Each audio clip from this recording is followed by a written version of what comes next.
So ito yung mga dahilan kung ba't hindi gumagalaw ang timbang mo, or hindi ka namamayat, or hindi ka nababawasan ng timbang. Una, mali-mali ang bilang mo. So bakit? Dahil ang karamihan sa inyo hindi binibilang ang seasonings. Hindi lahat ng seasonings ay 0 calorie. Lahat ng mga klase ng pampalasa or ginagamit na langis, karamihan dyan may calorie. Nung bago-bago pa ako, nung hindi ko pa alam, ginagamit ko lagi is yung extra virgin olive oil. Nung nagtaka ako, bakit ganun? Ba't ang bagal ng pagtunaw ng fats? Parang halos walang nangyayari. Yung pala, doon nga ang pagkakamali ko sa seasonings. Yung langis na ginagamit ko, ang isang kutsara nun is merong 100 plus na calorie. Tapos hindi ko siya binibilang. Ang binibilang ko lang is yung kinakain ko. Imaginein mo ha, isang kutsara ng virgin olive oil, 100 plus calorie. Ang timpla ko pa talagang binubudbud ko siya para maluto ko ng maayos. So ang kinalabasan, mali-mali ang bilang. Wala pala sa calorie deficit. Yung unang reason, yung seasonings, wag niyong kalimutan. Ang pangalawa, madalas kang nagtitimbang. Huwag kang araw-araw magtitimbang. Kasi yung pagkakamali ng iba sa inyo, akala hindi nababawasan. Yung pala, talagang nababawasan ka. Ang problema, yung timbangan, minsan sinungaling yan. Hindi accurate ang timbangan. Magiging basihan mo lang siya from time to time, pero kung araw-araw ka magtitimbang, maguguluhan ka. Ang karamihan sa inyo, nagtitimbang ng kahit anong oras sa isang araw. Nagtitimbang ng umaga, hindi pa nag-CCR. Uminom na agad ng tubig. Sa hapon ko, konti ng water retention mo sa katawan kasi nag-basketball ka pala or may ginawa ka na napawisan ka or sumiar ka. So, iba ang timbang mo nun compared sa magtitimbang ka ng hapon. Tapos kinabukasan ng umaga naman, pwedeng baligtad ang mangyari. So, may fluctuation na mangyayari. Maguguluhan ka. Ang tamang paggamit ng timbangan is minimum 2 weeks, hindi araw-araw. Example, Sunday, pagising mo sa umaga, wag ka munang uminom ng tubig, sumiar ka hanggat kaya mo. Ilabas mo yung dapat mong ilabas. And then, pagka-CR mo, tsaka ka ngayon magtimbang. 2 to 3 weeks, ganun uli. Same method. Ganun ang ginagawa ko. Di man 100%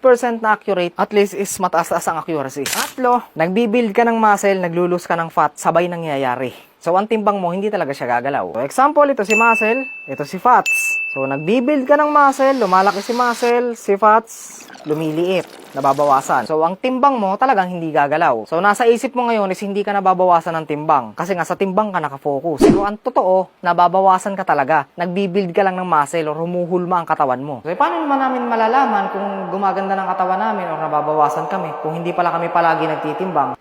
Selfie. Pag-selfie ka araw-araw or kada linggo, nakita niyo yung nakapin na video sa akin, dyan sa kauna-unahan. Mag-picture ka palagi para hindi ka malito kung may nangyayari ba o wala. Although magtitimbang ka pa rin naman ng 2 to 3 weeks, pero wag mo tatanggalin yung selfie. Kasi nga karamihan sa inyo hindi alam na naka-body recom ka pala. Unaware ka na naka-body recomp ka or body recomposition kung tawagin. Kasi pag mga beginner, madalas yun mangyari. Lalo yung mga new stimulus or yung mga kakabago pa lang nag-exercise, talagang nangyayari yun. Naglulus ka ng fat, nagbibuild ka ng muscle, sabay siya nangyayari. So yan yung mga reason kung bakit hindi gumagalaw ang timbang mo. So yun, may request lang ako ng isa, baka naman pwede mo ako i-follow. Suportahan nyo ako para mas marami pa ako ma-upload na ganitong mga topic. Siyempre, para lalo akong ganahan.